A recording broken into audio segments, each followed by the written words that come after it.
आज हूँ पवित्र दुर्गाष्टमी आ मोर जन्मदिन से माँ किणी पैंट सार्ट टी पिंधि माँ ठू प्रथमे आशीर्वाद नहीं मु बाहरी पड़ी भंजपुर दुर्गा मंडप को पूजा करने आज अष्टमी पूजा सांगरे पिंकी आ चिंकी को लेकिन गली से सबू भोग नड़िया दीप धूप सबू घर रेडी करके जाऊँगी आमे से पहुँचला पूजा करूँ से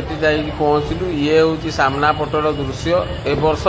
भंजपुर पूजा कमिटी को 38 वर्ष पूर्ण होती भितर देखु माँ मूर्ति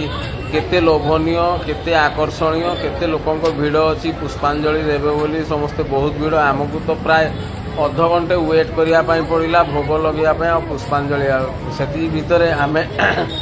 दीप आ धूप लगे माँ को टे देलु मु प्रथमे लगेली तापर पिंकी तार दीप धूप लगेला तापर चिंकी मध्य लगेला आमे 3 जन दीप धूप लगे सारा भिड़े ठिया भोग राग करेलु माँ पाखे बहुत टाइम लगिला अध घंटे ऊपर लगिला एपटे से भोग राग कला मु आसिकी रास्ता पटकू थिबा मेढ़र दृश्य को टिके वीडियो रे उत्तोलन कली देखंतु केते सुंदर होईची आपण माने भी आसंतु भंजपुर दुर्गा मंडप को बुलिया पई संध्या बेले यार दर्शन आहुरी अत्यंत आकर्षणीय होबो। जय माँ दुर्गा।